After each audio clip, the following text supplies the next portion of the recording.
Russian air power, once touted as the second strongest air fleet in the world, is now unraveling at a pace that even seasoned analysts could not have predicted. In the span of just 1 week, reports confirmed that nearly 300 aircraft, fighters, bombers, and strike jets have been lost across multiple axes of combat, leaving Moscow scrambling to explain the collapse of a branch that has, for decades, been the backbone of its projection of power. This is not just a case of attrition, this is systemic collapse, the kind of breakdown that signals deeper fractures across command, logistics, and survivability. Ukrainian strikes, relentless in their pace and precision, have not only reached deep into Russian-held territory, but also penetrated the very basis that Russia once considered untouchable. For Vladimir Putin, this is not merely a battlefield problem. It is the realization of his worst nightmare, that the war he believed could be sustained through overwhelming aerial dominance has instead become a trap, with the Russian Air Force bleeding jets, pilots, and reputation in front of the entire world. The term collapse is no exaggeration. Footage, satellite confirmation, and open-source intelligence streams all align with the reality that major Russian squadrons have been decimated in a wave of Ukrainian drone swarms, long-range missile attacks, and ambushes using Western-supplied air defense systems. The pattern is clear. Aircraft on the ground are being destroyed before they can even take off, while those that manage to launch face a hostile air environment saturated with mobile Ukrainian air defense batteries, man-portable systems, and coordinated radar traps. What was once Russia's advantage has now become its liability. Every sortie is a gamble, every deployment a risk, every base a target waiting to be lit up. The scale of these losses is staggering. Independent monitoring groups tracking the war have cross-referenced geolocated strikes with satellite imagery, confirming smoking craters where hardened aircraft shelters once stood. At Engels Air Base, long considered a strategic jewel in Russia's crown, entire bomber wings have been reduced to wreckage. In Voronezh, hangars that once housed Su-34 strike fighters now resemble burned-out shells, blackened by fire and littered with twisted metal. Even in the Kaluga region, far from the front line, precision strikes reached deep into storage and refueling facilities, crippling the ability of squadrons to sustain operations. It is not only the physical destruction of jets that matters here, it's the psychological impact of seeing Russia's supposed safe zones turn into kill zones. For years, Moscow presented its air force as invulnerable, equipped with layered defenses and a network of bases stretching deep into the Russian heartland. That narrative is shattered. When 300 aircraft vanish in 7 days, no amount of official denial can conceal the truth. The Kremlin calls these regroupings, rotations, or even exaggerations by hostile propaganda. But the reality seen in images of scorched tarmacs and intercepted communications from Russian pilots tells a different story. How did Ukraine achieve this? The answer lies in a careful blend of strategy, timing, and exploitation of Russian vulnerabilities. The first stage was saturation. Waves of cheap but effective FPV drones were launched to harass forward airfields, forcing Russian crews to spend long hours under constant threat. This tied up valuable manpower and created fatigue. The second stage was precision. Long-range Storm Shadow and Scalp missiles targeted hardened shelters, radar installations, and fuel depots, hitting with accuracy that Russia's layered defense could not intercept consistently. The third stage was opportunistic strike. Mobile teams armed with American-supplied Patriots and German IRST systems repositioned quickly, setting up traps along known flight corridors. Russian jets, used to flying with impunity, suddenly found themselves locked, tracked, and struck with deadly precision. The results speak for themselves. Dozens of Su-35s downed in the east, entire squadrons of Su-24 and Su-34 strike aircraft neutralized, and even strategic bombers, massive lumbering Tu-95s and Tu-160s, caught in their hangars and destroyed before they could roll onto the runway. This pattern of attrition was not random, it was systematic, coordinated across multiple domains of warfare, and amplified by real-time intelligence sharing between Ukraine and its Western partners. The collapse of Russia's air arm is not confined to frontline losses. Deeper systemic problems are surfacing. Spare parts shortages, already evident due to sanctions, now manifest in jets being cannibalized just to keep a handful operational. Pilots, once considered elite, are being thrown into combat with rushed training and insufficient flight hours, a dangerous gamble that has resulted in higher accident rates and poor survivability in contested airspace. Intercepted radio chatter reveals panic in the skies, with Russian aviators calling out SAM-locks, missile warnings, and desperate attempts to evade drones swarming their aircraft. Entire mission packages have been aborted mid-flight, not because of direct engagement, but because the pilots refused to push deeper into contested airspace. This is a breakdown in confidence, a collapse in morale that is as damaging as the physical destruction of airframes. And while Moscow scrambles to spin the narrative, the writing on the wall is clear. The Russian Air Force is being dismantled in front of the world, and no measure of propaganda can reverse the tide. The cascading effects of this collapse are immense. Without air dominance, Russia cannot protect its armored thrusts, cannot shield its logistics convoys, cannot reliably bomb Ukrainian positions without catastrophic losses. Ground units that once relied on close air support are now exposed, vulnerable to Ukrainian counterattacks. Supply convoys stretching across contested terrain are hit by drones, artillery, and long-range missile fire because overhead cover has evaporated. The collapse of Russian air power is not just a tactical defeat. It is an operational disaster that ripples across the entire front. Every village lost, every trench abandoned, every convoy destroyed now ties back to the absence of Russian jets in the skies. And the deeper Ukraine strikes, the more fragile Russia's position becomes. Airfields once thought to be secure are now within range. Fuel depots explode in towering fireballs. Runways are cratered and unusable. Maintenance crews flee under drone swarms.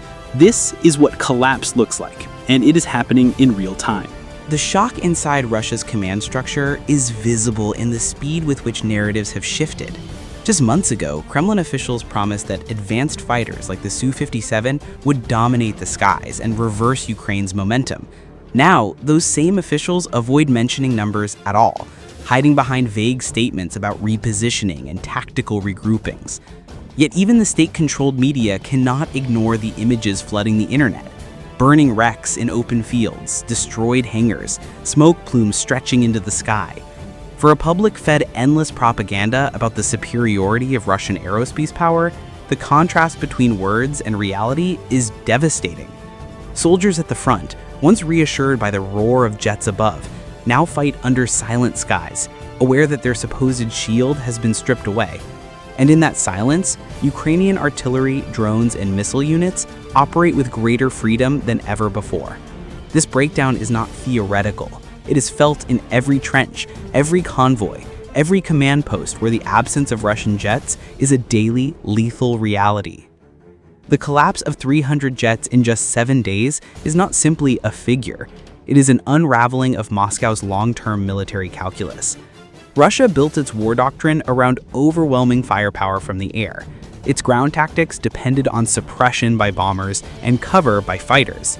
Without those wings overhead, the weight of combat shifts entirely to the ground, where Russian forces are already stretched thin, bleeding men and materiel at unsustainable rates. The Ukrainian counteroffensive capitalizes on this gap with ruthless precision. Convoys are ambushed, trenches are pounded, command posts are vaporized, and the rhythm of battle, once dictated by Russian overflights, is now set by Ukrainian strike cycles. Every day that Russian jets remain grounded or are shot down, the initiative swings further toward Kyiv. The collapse is not just in numbers, it is in tempo, in the cadence of war itself. The depth of Ukrainian strikes is another factor reshaping the battlefield. In recent days, Ukrainian missiles have struck deep into air bases near Kursk, Bryansk, and even as far as Saratov. These were not symbolic pinpricks. They were decisive blows, wiping out clusters of aircraft and crippling refueling infrastructure. Analysts note that the pattern of strikes demonstrates both intelligence depth and operational coordination. Ukraine knows where the planes are, when they are most vulnerable, and how to strike them in quick succession before Russian defenses can adjust. This kind of tempo is impossible without real-time intelligence, and it underscores the growing partnership between Ukraine's military and Western surveillance assets. Every orbiting drone, every AWACS radar sweep, every satellite pass feeds into a mosaic of targeting data that allows Ukraine to hit with accuracy Russia cannot counter. The result? Dozens of jets lost on the ground, more in the air, and a Russian command that is perpetually reacting rather than dictating. The human toll inside the Russian Air Force is staggering. Each lost jet often means a lost pilot, and these are not easily replaced. Russia's pilot corps is a finite resource, trained over years, not months.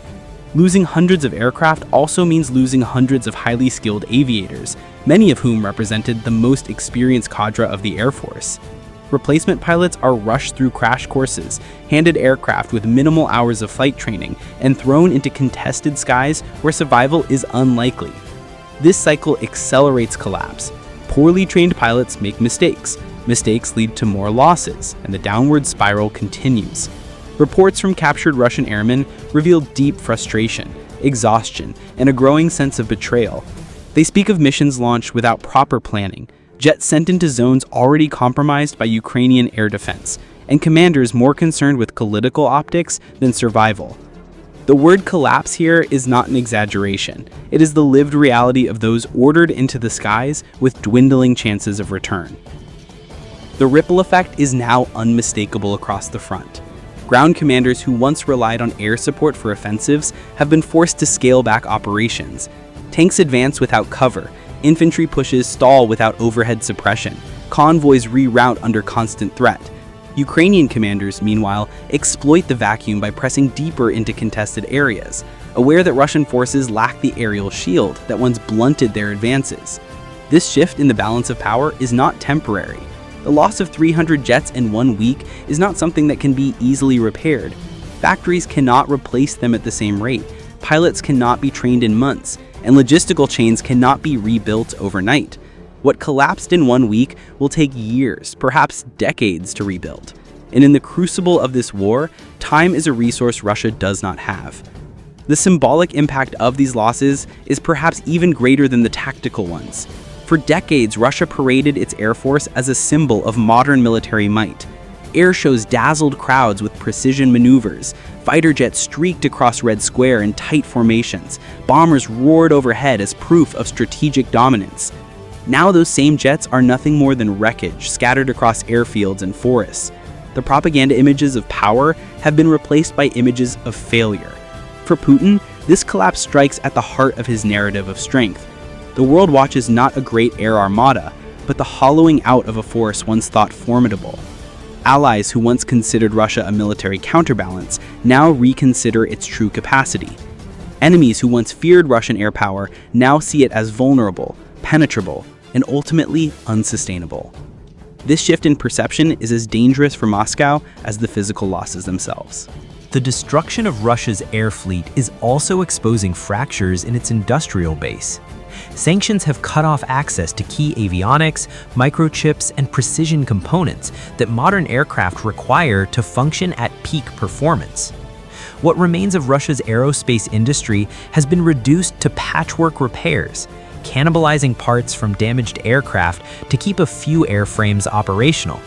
In factories once churning out new fighters, engineers now scramble just to maintain the dwindling fleet.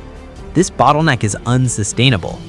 Each jet lost is not simply a subtraction, it is a permanent erosion of capability that cannot be offset by production.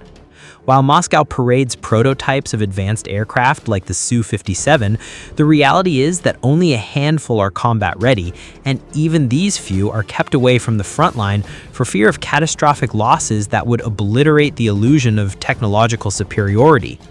Instead, outdated Su-25s and aging Su-24s are rushed into combat, where they are picked apart by Ukrainian air defenses. The irony is clear.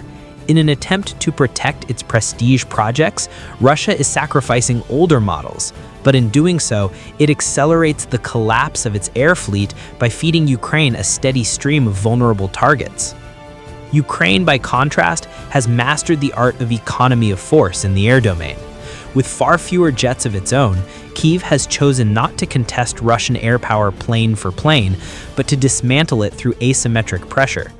Mobile surface-to-air missile units move like hunters, striking quickly and then disappearing.